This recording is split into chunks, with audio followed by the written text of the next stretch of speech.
నమస్కారం. మన ఈనాటి ప్రత్యేక వివరణాత్మక ప్రదర్శనకు స్వాగతం. ఈరోజు మనం ప్రపంచంలోనే అత్యంత పురాతనమైన మరియు అత్యంత లోతైన తత్వశాస్త్రం కలిగిన హిందూ మతం గురించి తెలుసుకోబోతున్నాం. దీని మూలాలు ఎక్కడున్నాయి, ఈ పేరు ఎలా వచ్చింది, మరియు ఇందులో ఉన్న స్వచ్ఛమైన తత్వశాస్త్రం ఏంటి అనే విషయాలను ఎలాంటి పక్షపాతం లేకుండా చాలా స్పష్టంగా, సులభంగా అర్థం చేసుకునే ప్రయత్నం చేద్దాం. సరే, ఇక ఏమాత్రం ఆలస్యం చేయకుండా విషయానికొద్దాం. మన ముందున్న ఈ రేఖాచిత్రం గమనించండి. ఒక భౌగోళిక ప్రాంతం నుండి పుట్టిన పదం ఎలా విస్తరించింది, వేలాది సంవత్సరాల ఈ ప్రయాణం ఎలా సాగింది, మన సంస్కృతికి అండగా నిలిచిన సామ్రాజ్యాలు ఏవి, అలాగే సనాతన ధర్మంలోని అత్యంత లోతైన తాత్విక సత్యాలు ఏంటి, ఈ 4 అంశాల చుట్టూ మన ఈనాటి ప్రయాణం సాగుతుంది. మొదటి విభాగం: హిందూ పేరు యొక్క మూలం. అసలు ఎప్పుడైనా ఆలోచించారా? కేవలం ఒక నదికి సంబంధించిన భౌగోళిక గుర్తింపు కాలానుగుణంగా ప్రపంచవ్యాప్తంగా ఉన్న వందల కోట్ల మందికి ఒక ఐడెంటిటీగా ఎలా మారిపోయిందో. దీని వెనుక ఉన్న భాషా పరిణామం నిజంగా ఆశ్చర్యం కలిగిస్తుంది. మొదటి దశలో చూస్తే ప్రాచీన సంస్కృతంలో ఆ నదీ పేరు సింధు. కాని క్రీస్తుపూర్వం 6వ శతాబ్దంలో పర్షియన్లు ఈ ప్రాంతానికి వచ్చినప్పుడు వాళ్ల ఉచ్చారణలో ఎస్ అనే అక్షరాన్ని హెచ్గా పలికేవారు. అలా వాళ్ల నోటిలో సింధు కాస్త హిందూగా మారిపోయింది. ఆ తర్వాత గ్రీకులు వచ్చారు. వాళ్లు దీనిని ఇండోజ్ అని పిలిచారు. అదే కాలానుగుణంగా మన ఇండియాగా స్థిరపడింది. అంటే దీని బట్టి మనకర్థమయ్యేదేంటంటే, హిందూ అనేది మొదట్లో ఏ మతానికో సంబంధించిన పదం కాదు, సింధూ నదికి ఆవల ఉన్న భౌగోళిక ప్రాంతాన్ని సూచించటానికి మాత్రమే వాడిన పదం. బయటివారు ఆ ప్రాంతానికి హిందూ అనే పేరు ఇచ్చినప్పటికీ వాస్తవానికి ఈ సంప్రదాయాన్ని పాటించేవారు దీన్ని సనాతన ధర్మం అంటారు. సనాతన అంటే శాశ్వతమైనది, అంతం లేనిది అనే అర్థం. దీనికి ఫలానా వ్యక్తే స్థాపకుడు అని ఎవ్వరూ లేరు. మన తెలుగు సాహిత్యంలో చూసినా, మన రోజువారీ జీవితంలో చూసినా మనం దీన్ని సనాతన ధర్మం లేదా హిందూ ధర్మం అని పిలుచుకుంటాం. నిజం చెప్పాలంటే ఇది ఒక మతం అనడం కంటే ఒక అద్భుతమైన జీవన విధానం అనడం కరెక్టే. ఇక మన రెండవ విభాగం: పరిణామక్రమం. ఇప్పుడు మనం ఒకసారి జూమ్ అవుట్ చేసి వేలాది సంవత్సరాల చరిత్రను ఒకే ఫ్రేమ్లో చూద్దాం. అసలు కాలక్రమేణా ఈ ధర్మం ఎలా ఉద్భవించింది, ఎలా రూపాంతరం చెందింది అని తెలుసుకోవడానికి చరిత్ర పుటల్లోకి వెళదాం. ఈ కాలరేఖను గమనిస్తే ఈ 5000 సంవత్సరాల చరిత్ర ఒక 4 ప్రధాన దశలుగా కనిపిస్తుంది.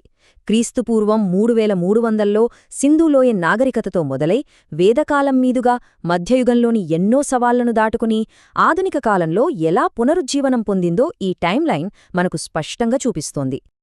ఇక్కడ మనం గమనించాల్సిన ముఖ్యమైన పాయింట్ ఏంటంటే, ఒక్కో యుగం ఈ ధర్మానికి ఒక్కో కొత్త కోణాన్ని పరిచయం చేసింది. పూర్వవేదకాలంలో చూస్తే పశుపతిని మరియు మాతృదేవతను ఆరాధించారు.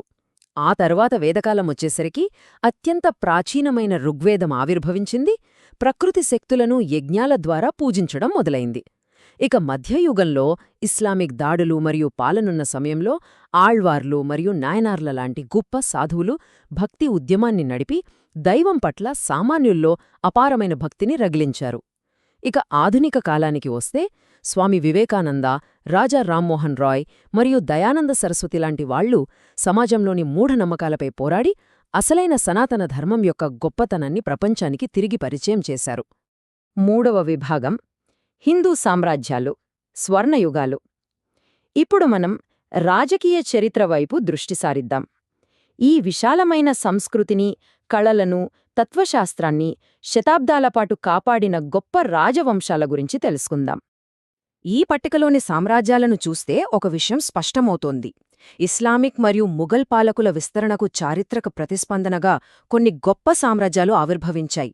దక్షిణాన అరిహర, బుక్కరాయులు స్థాపించిన విజయనగర సామ్రాజ్యం ముఖ్యంగా శ్రీకృష్ణదేవరాయల కాలంలో కళలకు, దేవాలయాలకు అపారమైన సేవ చేసింది.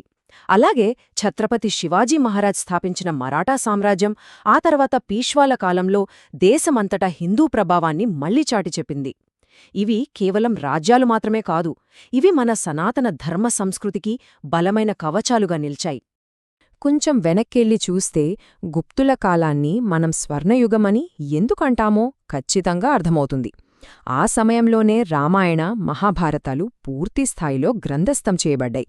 చెక్కకు బదులుగా రాతితో శాశ్వత దేవాలయాల నిర్మాణం మొదలైంది. ఆ తర్వాత పల్లవులు, చోళులు ఈ ద్రవిడ వాస్తుశిల్పాన్ని ఏకంగా సముద్రాలు దాటించి ఆగ్నేయాసియాలోని దేశాలకు కూడా విస్తరించారు. అదొక అద్భుతమైన సాంస్కృతిక ప్రయాణం. ఇదే సమయంలో అటు ఉత్తరాన నేపాల్ పోషించిన పాత్రను కూడా మనం మర్చిపోకూడదు. మొఘలుల పాలన విస్తరించని ప్రాంతంగా నేపాల్ రాజు పృథ్వీనారాయణ్ షా తన రాజ్యాన్ని ఏకీకృతం చేశారు. దాన్ని స్వచ్ఛమైన అస్సల్ హిందుస్థాన్గా, అంటే నిజమైన హిందువుల భూమిగా ప్రకటించి మన సంస్కృతికి ఒక సురక్షితమైన ఆశ్రయాన్ని కల్పించారు. ఇక మన చివరి 4వ విభాగం సనాతన ధర్మం ముఖ్య సిద్ధాంతాలు. ఇప్పటిదాకా మనం చరిత్రను చూశాం కదా. ఇప్పుడు ఆ చరిత్రకు ప్రాణమైన అంతర్గత మరియు లోతైన తత్వశాస్త్రంలోకి అడుగు పెడదాం. ఇక్కడే సనాతన ధర్మం యొక్క అసలైన లోతు తెలుస్తుంది. ఇది కేవలం పూజలకు పరిమితమైన మతం కాదు. ఇది జీవితాన్ని సమతుల్యంగా జీవించడానికి 4 పురుషార్థాలను బోధిస్తుంది. ధర్మమంటే సరైన మార్గంలో నడవడం, అర్థమంటే సంపదను సమకూర్చుకోవడం, కామమంటే కోరికలు తీర్చుకోవడం, ఇక మోక్షమంటే విముక్తి పొందడం. మీరు గమనించారా? ధర్మం తప్పకుండా మోక్షం లక్ష్యంగా ఉన్నంతవరకు సంపద సంపాదించడంగానీ, జీవితాన్ని ఆస్వాదించడంగానీ ఇక్కడ పూర్తిగా ఆమోదయోగ్యమే. ఇది ఎంత ప్రాక్టికల్గా ఉందో చూడండి. ఇక్కడ కనిపిస్తున్నది చూడండి. ఓం అనేది కేవలం ఒక గుర్తు మాత్రమే కాదు సుమా. విశ్వం సృష్టించబడక ముందే ఉన్న మొట్టమొదటి శబ్దం ఇదేనని సనాతన ధర్మం చెబుతుంది. ఇది సర్వోన్నతమైన దైవాన్ని, ఈ అనంతమైన సృష్టిలోని పరస్పర సంబంధాన్ని సూచించే అత్యంత పవిత్రమైన నాదం.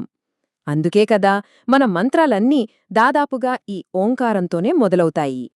ఇక హిందూ తత్వశాస్త్రంలో అత్యంత కీలకమైన 2 విషయాలు కర్మ మరియు సంసారం. మనం చేసే ప్రతి పనికి ఒక ఫలితం ఉంటుంది అనే సార్వత్రిక నియమమే కర్మ సిద్ధాంతం. జననం, రోగం, మరణాల నిరంతర చక్రమే సంసారం.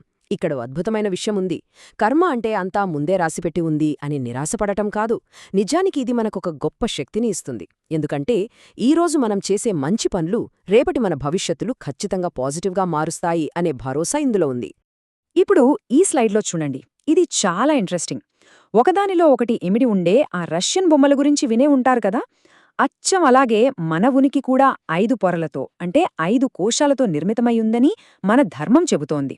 మనం కేవలం ఈ భౌతిక శరీరం మాత్రమే కాదు, ప్రాణము, మనస్సు, బుద్ధి అనే పొరల లోపల అత్యంత భద్రంగా, అత్యంత లోతుగా దాగి ఉన్న నిజమైన ఆత్మ మనమే అని ఇది స్పష్టం చేస్తోంది.